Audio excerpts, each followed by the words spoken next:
Episode की शुरुआत में दिखाते हैं कि फैंग उस वॉइड वाले तूफान में फंस गया होता है और चोट लगने के कारण वो काफ़ी ज़्यादा जख्मी हो जाता है।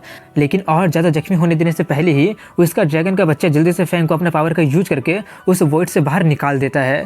इसके एक दिन के बाद एक रेगिस्तान का सीन दिखाया जाता है जहाँ पर कुछ लोग घोड़ा गाड़ी से रेगिस्तान को पार कर रहे होते हैं। उन्हीं गाड़ी में से एक में फैंग भी होता है जो कि काफ़ी टाइम के बाद होश में आकर इधर उधर देखने लगा होता है कि आखिर वो कहाँ पर आ गया है। और अपना रिंग चेक करने पर उससे पता चलता है कि उसका सभी का सभी चीज़ें वहीं पर है और कुछ भी चीज़ें गायब नहीं है। तभी उसका हाथ में दर्द होने लगता है जो देखकर फैंग समझ जाता है कि चोट इतना ज़्यादा गहरा था कि मेडिकल बुक भी उसे जल्दी से हील नहीं कर पाया है और वो जल्दी से किहुआ को खाकर खुद को हील कर लेता है। लेकिन तभी खिड़की में से एक बंदा देखते हुए पूछता है क्या तुम जाग गए। उससे देखकर फैंग थोड़ा सा चौंक कर पूछता है कि तुम कौन हो। वो अपने बारे में बताता है कि उसका नाम हे जियान है और वो मर्सनरी ग्रुप का हेड है और फैंग उसे रास्ते में पड़ा हुआ मिला था इसलिए वो उसे बचा लिया है। फैंग उसे थैंक्स बोलकर उसे अपना नाम बता देता है और बताकर उससे उस जगह के बारे में पूछता है तो उससे पता चलता है कि वो लोग सीक्रेट मेडिकल डोमेन में जा रहे हैं। तभी वो लोग कुछ देर के लिए रुक जाते हैं और अपने यंग मिस को दूसरे कैरेज में शिफ्ट करने लगते हैं जिसका खूबसूरती को देखकर फैंग एक पल के लिए देखते ही रह जाता है। वो देखकर उसकी मेट चिल्लाने लगी होती कि आखिर तुम देख कहाँ पे रहे हो। तभी हे जेन उसे बताते हैं कि फैंग ही वो बंदा है जिसका जान वो लोग बचाए होते हैं जिसके लिए फैंग उन्हें थैंक्स कहता है। उसकी मेट फैंग से काफ़ी ज़्यादा रूड होती है इसलिए यूनिंग नाम की लेडी उससे इज्जत से पेश आने के लिए कहती है। तभी हे जेन सबसे कहते हैं कि वांगमिंग सिटी पहुँचने में अभी 2 दिन और लग सकता है इसीलिए सभी लोग अपना अपना ख्याल रखना क्योंकि आगे रास्ते में चोर भी हो सकते हैं। ये बोलकर वो लोग आगे बढ़ने लगे होते हैं जहाँ पर फैंग को एक बंदा दिखाई देता है। वो देखकर फैंग उसे बता देता है।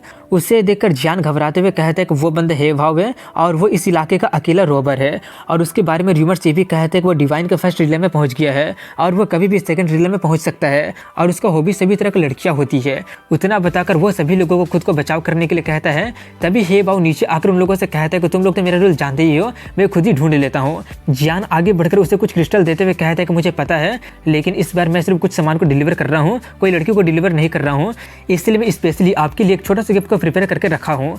लेकिन वहीं पर वो उसकी बातों पर यकीन ना करके कहता है कि मैं लड़कियों का सेंट को अच्छे से पहचान सकता हूँ।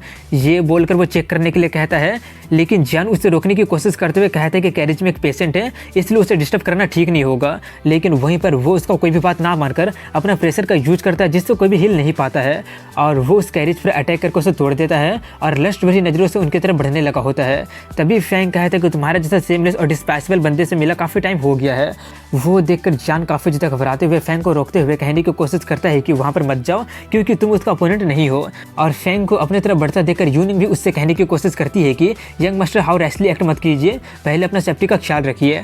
लेकिन वहीं पर फैंग किसी की भी बात ना मानकर अपने किलिंग वाला आर्मो को एक्टिवेट करते हुए कहता है कि जब तक मेरा मूड अच्छा है तुम यहाँ से निकल जाओ। उसका वैसा हाथ देखकर वो रोबर उससे पूछता आखिर कौन हो तुम, अगर तुम्हें ये दोनों पसंद आ गई है तो तुम पहले इनका टेस्ट कर सकते हो। लेकिन फैंग उसका कोई भी जवाब ना देकर उस पर अटैक करते हुए कहता है कि अगर तुम नहीं जाओगे तो मरने के लिए तैयार हो जाओ। ये बोलकर वो उस पर अटैक कर देता है। उससे काउंटर अटैक करने के लिए वो रोबर भी अपने स्किल का यूज करके रेत का एक बहुत ही बड़ा हाथ बनाकर उसे रोकने जाता है। लेकिन फैंग काफ़ी आसानी से उसका हाथ को डिस्ट्रॉय करके उसे चोट पहुंचा देता है जिससे वो काफ़ी ज़्यादा हैरानी से पूछने लगा होता है कि आखिर कौन हो तुम। लेकिन फैंग अभी भी बोल रहा होता है कि तुम जानना डिजर्व नहीं करते हो। ये बोलकर वो फिर से अटैक करने जाता है लेकिन तब तक वो बंदा वहाँ से भाग जाता है। वो देखकर वो लोग उसकी हेल्प करने के लिए फैंग का थैंक्स करने लगते हैं। इसके 3 दिन बाद का सीन दिखाया जाता है जहाँ पर वो लोग पहुँचने वाले होते हैं और जियान फैंग से पूछते हैं मिस यूनिंग के बारे में क्या सोचते हैं। फैंग कहते हैं वो काफ़ी खूबसूरत और काइंड हार्टेड है। जियान कहते हैं कि आपको भी वैसा ही लगता है लेकिन कितनी दुख की बात है कि उसके जैसे काइंड हार्टेड पर्सन एक कमीने से शादी करने जा रही है। ये सुनकर फैंग को उसमें थोड़ा सा इंटरेस्ट आ जाता है और वो पूछने लगता है। जियान उसे बताना स्टार्ट करते हैं कि वो कमीना हुआमिंग सिटी का फार्मासिस्ट गिल्ड का वाइस प्रेसिडेंट का ग्रैंडसन झाओ लियांग है। अपने ग्रैंडफादर पर डिपेंड होकर वो लोगों को बुली करते रहता है और यूनिंग के फादर को फोर्स कर रहा है उसकी बेटी से शादी करने के लिए। हालांकि यूनिंग के फादर इससे मना कर दिए हैं लेकिन यू फैमिली के एल्डर फार्मासिस्ट गिल्ड के साथ एक अच्छा कनेक्शन चाहते हैं इसलिए वो लोग मिस यूनिंग को सेक्रीफाई कर रहे हैं। उसकी बातें सुनकर फैंग को उसके लिए थोड़ा सा बुरा लगता है और वो सोचता है कि अब जबकि दूसरा पार्टी फार्मासिस्ट है तो मैं शायद इसके लिए कुछ कर सकता हूँ। इसीलिए जब वो लोग सिटी में पहुंच जाते हैं तो फैंग वहाँ का फार्मासिस्ट गिल्ड की तरफ चला जाता है कुछ हेल्प मांगने के लिए। दूसरी तरफ झाओ फैमिली यू फैमिली का घर में पहुंच गया होता है जिन्हें देखकर यूनिंग को सेक्रीफाई करने वाले एल्डर आकर उनका स्वागत करने लगे होते हैं। वहीं पर अंदर में यूनिंग की मेड उससे कह रही होती है कि आप भागने के बाद वापस क्यों आ गए हैं, लेकिन वो कहते हैं भागने से कुछ भी नहीं होगा। वहीं पर फैमिली के एल्डर उसके फादर को फोर्स कर रहे होते हैं कि आखिर वो अपनी बेटी को क्यों बुला नहीं रहा है। उसके फादर यू सांग कहते हैं कि मैं फैमिली के लिए अपनी बेटी को बेचूंगा नहीं। ये सुनकर उसके एल्डर उसे पैट्रेज वाले पोजीशन से हटाने के लिए कहते हैं, जिसके लिए यू सांग मान जाता है। लेकिन तभी वो लोग यू सांग को पकड़कर यूनिंग को जबरदस्ती लेकर जाने की बातें कहने लगे होते हैं। वहीं पर यू फैमिली के हाउस को दिखाते हैं, जहाँ पर काफ़ी सारे गेस्ट आ गए होते हैं और ब्राइड को उतना ज़्यादा खूबसूरत देखकर सभी लोग उसी के बारे में बातें कर रहे होते हैं। और वहीं पर उसे देखकर झाओ के मुंह से लार टपक रहा होता है और वो उसकी तरफ बढ़ने लगा होता है। लेकिन तभी वहाँ पर फैंग आकर कहता है कि अगर तुम उसे छूने की भी हिम्मत करोगे तो तुम मारे जाओगे। फैंग को देखकर झाओ चिल्लाने लगा होता है कि क्या तुम्हें पता भी है कि मैं कौन हूँ। दूसरी तरफ में यू फैमिली के एक एल्डर भी चिल्लाने लगा होता है कि आखिर कौन हो तुम और यहाँ पर परेशानी खड़ी करने का तुम्हारी हिम्मत कैसे हो रही है। फैंग उन लोगों से कहता है कि तुम लोग मेरा नाम जानना डिजर्व नहीं करते हो। तभी वहाँ पर सिटी का फार्मासिस्ट गिल्ड का प्रेसिडेंट आकर कहता है कि फैंग अब हमारे गिल्ड के एक ऑनर गेस्ट है। प्रेसिडेंट को वहाँ पर देखकर झाओ फैमिली वाले काफ़ी ज़्यादा हैरान हो जाते हैं। तभी प्रेसिडेंट कहता है कि अगर मैं यहाँ पर नहीं आता तो तुम लोग तो हमें कहीं कभी नहीं छोड़ते। ये बोलकर वो यूनिंग से माफ़ी मांगते हुए कहते हैं कि मेरे ही गलत मैनेजमेंट के कारण ये लोग आपको हार्म करने की हिम्मत किए हैं। वहीं पर प्रेसिडेंट को माफ़ी मांगता देखकर सभी लोग काफ़ी ज़्यादा शॉक हो गए होते हैं और झाओ लोग भी उससे काफ़ी ज़्यादा माफ़ी मांगने लगे होते हैं। लेकिन वो उन्हें पनिशमेंट के लिए भिजवा देता है। उन्हें भिजवाने के बाद वो फैंग से पूछता है कि आप इस एक्शन से सेटिस्फाई तो है ना। फैंग हाँ में जवाब देकर उन्हें थैंक्स कहता है। वहीं पर प्रेसिडेंट को फैंग को मास्टर बोलता सुनकर उसकी मेट काफ़ी ज़्यादा हैरानी से पूछती है कि आखिर तुम्हारा लेवल क्या है। फैंग कहता है ज़्यादा नहीं, सिर्फ अर्थ के पीक लेवल पर हूँ। ये बोलकर वो यूनिंग को उसका जान बचाने के लिए थैंक्स कहता है। यूनिंग कहती है कि अर्थ लेवल वाले फार्मासिस्ट को जान बचाना तो मेरा ब्लेसिंग था, अब जबकि आपने मुझे फिर से बचा लिया है तो पता नहीं मैं इसे रीपे कैसे करूँगी। तभी प्रेसिडेंट उसे देखकर कहता है कि मिस यूनिंग मेडिकल प्रॉपर्टी से सराउंडेड है। ये बोलकर वो उससे पूछ लेता है कि क्या आप भी एक फार्मासिस्ट है। उसका जवाब में यूनिंग कहते हैं कि नहीं, वो फार्मासिस्ट नहीं है। ये सुनकर प्रेसिडेंट कहते हैं कि अगर आप फार्मासिस्ट नहीं है फिर भी कोई बात नहीं है, लेकिन फिर भी आपका फिजिक काफ़ी ज़्यादा एक्स्ट्रा ऑर्डिनरी है। मेरे हिसाब से आप आराम से येलो लेवल का मेडिकल बुक को एक्सेप्ट कर लेंगे। ये बोलकर वो फैंग से बोलकर उसे सिटी का सेक्रेट मेडिकल सिटी में लेकर जाने के लिए कहता है।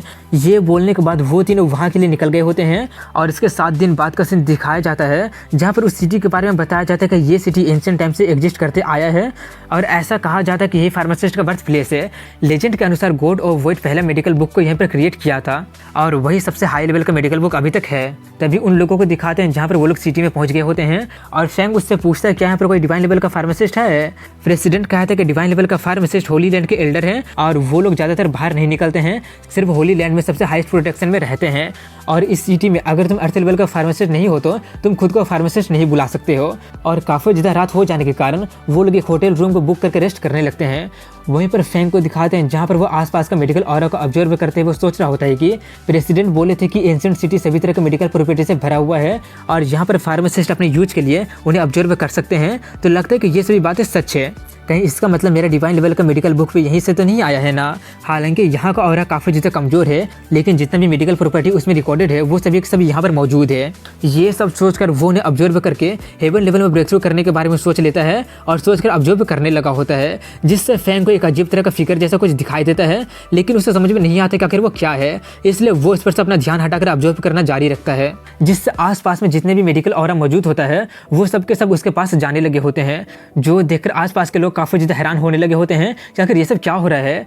लेकिन तभी एक फार्मासिस्ट हैरानी से कहता है कि एंशिएंट सिटी का सभी मेडिकल प्रॉपर्टी को सिर्फ एक ही पर्सन पूरी तरह से ऑब्जर्व कर सकता है और वो ये है जिसके पास डिवाइन मेडिकल बुक होगा। ये सुनकर दूसरा बंदा जल्दी से होली लैंड को इन्फॉर्म करने के लिए चला जाता है। इसके अगले दिन का सीन दिखाया जाता है जहाँ पर वो लोग यूनिंग को टेस्ट करने के लिए लेकर गए होते हैं कि वो फार्मासिस्ट बन सकती है या फिर नहीं बन सकती है। इसलिए जब उसका टेस्ट किया जाता है तो उसका लेवल को देखकर वो लोग काफ़ी ज़्यादा शॉक हो जाते हैं और जल्दी से उसका बचाव करने के लिए कहने लगे होते हैं। वो देखकर फैंग कहता है कि वो तो सच में डिवाइन फार्मासिस्ट हैं, लेकिन वो लोग इतना ज़्यादा एक्साइटेड क्यों हो रहे हैं। प्रेसिडेंट बताता है कि उनका ड्यूटी ही डिवाइन फार्मासिस्ट को प्रोटेक्ट करना है। इस एंशिएंट सिटी में एक हिडन असैसिन ऑर्गेनाइजेशन है जो कि हेवनली फार्मासिस्ट पर अटैक करने के लिए हमेशा तैयार रहते हैं। तभी फैंग की नज़र एक बंदे पर चली जाती है जो कि सांस नहीं ले रहा होता है। वो देखकर फैंग समझ जाता है कि वो भी 13 के जैसा ही किलर डॉल है। ये जानकर वो जल्दी से उन्हें वार्न करके उस पर अटैक करने के लिए चला जाता है, लेकिन वो खुद ही पिट जाता है और उसे पिटने के बाद वो लोग यूनिंग पर हमला करने के लिए जाते हैं, जिससे बाकी के 2 लोग उसे प्रोटेक्ट करने की कोशिश तो करते हैं, लेकिन उस डॉल का पावर उनसे ज़्यादा होता है। तभी एक और डॉल अटैक करने के लिए आने लगता है। वो देखकर इस बार सभी लोग मिलकर दूसरे वाले से फाइट करने लगते हैं और एक का काम तमाम कर देते हैं। वो सब देखकर फैंग पूछते हैं कि आखिर किसके पास इतना ज़्यादा हिम्मत है कि वो असासिन भिजवा कर फार्मासिस्ट को मरवा रहा है। प्रेसिडेंट जियान बताते हैं कि दुनिया का दूसरा सबसे बड़ा असासिन ऑर्गेनाइजेशन हेल।